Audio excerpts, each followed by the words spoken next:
This is a Sports Catastrophe production.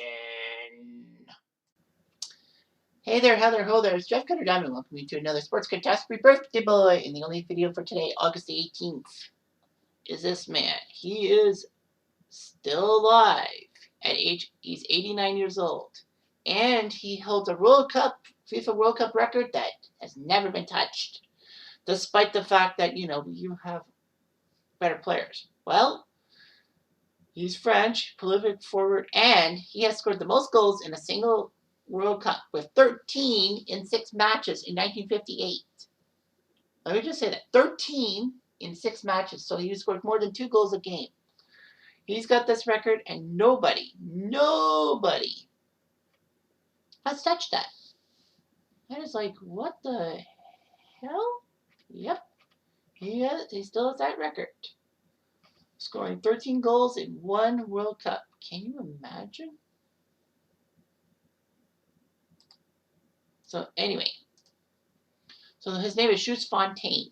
He was born in Marrakech, Morocco, to a French father and a Spanish mother, and he moved to Casablanca. He would play his amateur career in Casablanca and Morocco. Well, it was French Morocco. Morocco did not have independence from France. Nice would recruit him and played 3 seasons for Nice before he went to the famous Stade de Reims and took part in a couple of key games, including one in 1960 when his Reims team faced Real Madrid, going for their 5th champion. No, sorry, it was the 4th. I was going to say the 1960, but 1959, the 4th straight title for Real Madrid in the European Cup / Champions League. They lost to Real Madrid. He did pretty good. Fontaine would help Reims win 2 French League One championships in 58 and 60. He scored 155 goals in League One. Fontaine was better with France, as it seemed. Fontaine, unfortunately, would play his final match for both for Reims and France due to a recurring injury. And he was only 28 years old. Imagine like 35 is a decent age. Imagine the next 7 years, what it could have done for French soccer. You know, that he might have tried to make the 62 French squad of the World Cup or 66. But yeah, he only played that one tournament. He managed France for 2 matches in 1967, but was replaced. He helped Morocco get 3rd place in the African Cup of Nations in 1980. But unfortunately, before Morocco got to the 1982 World Cup, Morocco got to the World Cup qualifying stage in 82, but lost to Cameroon. So then he was sacked. He did quite well in club appearances. He had 258 goals in 284 games. Thinking, wait a minute, that's so fast. Well, there's one other thing. Let's take a look at the 1958 World Cup, shall we? For Jules Fontaine. So as we take a look at the group. France was in Group 2 with Yugoslavia, Paraguay, and Scotland. Of course, it's always about Scotland. And of course, that was when all the home nations, Scotland, Wales, Northern Ireland, and England, qualified for the World Cup. Scotland had only one pitiful tie against the Yugoslavs. Well, of course, they were called Yugoslavia at the time. France would face Paraguay. Not a bad squad. However, Fontaine would put up not 1, not 2, but 3 goals. The hat-trick to help beat Paraguay. In their second game, Fontaine would score twice against Yugoslavia. Sadly, though, Yugoslavia would have the last laugh, winning by a score of 3-2. France would take care of Scotland 2-1.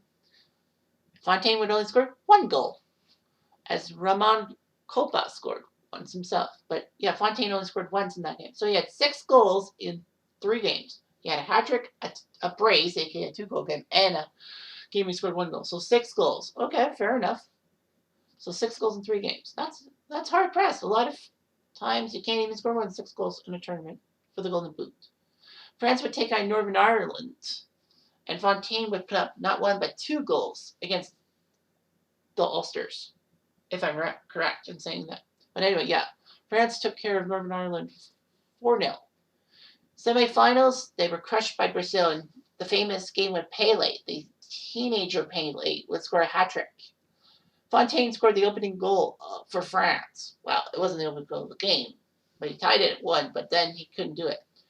And then France would take on West Germany after they got taken out by the host Swedes, which were a shock. I mean, Sweden beating Germany in a soccer tournament? Anyhow, Fontaine would take his aggression out on the fact he couldn't score a goal. Like he was taken down by Brazil. So he put up not 1, not 2, not 3, but 4 goals against the West Germans. He himself outscored the West Germans. If it was just Fontaine versus West Germany, Fontaine would have won 4-3. So France took 3rd place. Not bad. Fontaine had 13 goals in the tournament, in the 6 games. He scored every game, I think. Right? Yeah, he scored every game. He scored every game as well, which was huge. Here's the problem. There were 2 people with 6 goals. Pele and Helmut Run of West Germany. Those 2 guys, Pele and Ron, their goals, 12, would not have caught Jules Fontaine. Jules Fontaine would have had... Fontaine had more goals than those 2 guys combined. That's shocking. How things would happen and all that. So, yeah. So Fontaine played in 1 World Cup and had 13 goals. For context, he's 4th all time in goals scored in the World Cup in history. Only 3 guys, Miro Klose, Ronaldo, not Cristiano Ronaldo, mind you, and Gerd Müller scored more goals than Jules Fontaine. And those guys needed multiple World Cups. Miro Klose played for the Germans in 02, 06, 10, and 14, so he went to 4 World Cups, playing 16 goals. Ronaldo played in 98, 2002, and 2006. World Cups, scoring in those 3. Gerd Müller was there for 70 and 74.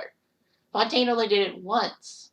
Now you'd be asking yourself, who's the second best with 1 World Cup? Goals just playing in 1 World Cup. That would be Sander Kosic of Hungary, putting up 11 goals in 1954 in the World Cup that Hungary lost to the Germans. Eusebio had 9 goals in 1 World Cup in 66, but that was his only appearance. So it's amazing. It's like, holy guacamole. Jules Fontaine's got 13 goals. Now, you're going to ask yourself, who's the closest? Well, does any current player have a chance? And that's the question. Thomas Müller is still at international level. If he's picked for the German squad in 2022, he has 10 goals. If Müller scores 4 or more goals, he passes Fontaine. Luis Suarez and Cristiano Ronaldo have 7 goals in the World Cup each. They're the next guys up. So that's just put it in perspective. Fontaine scores 13 goals in 1 World Cup, and he's still 4th all time scoring, even though he only played in 1 World Cup. And I bet he would have played in more if it wasn't for injuries. And then, he would have been the all-time leader, not Miro Klose. Just goes to show that he had 1 magical tournament and then injuries just ruined a career. Downright dommage. Anyway, I'm Jeff Diamond, I do.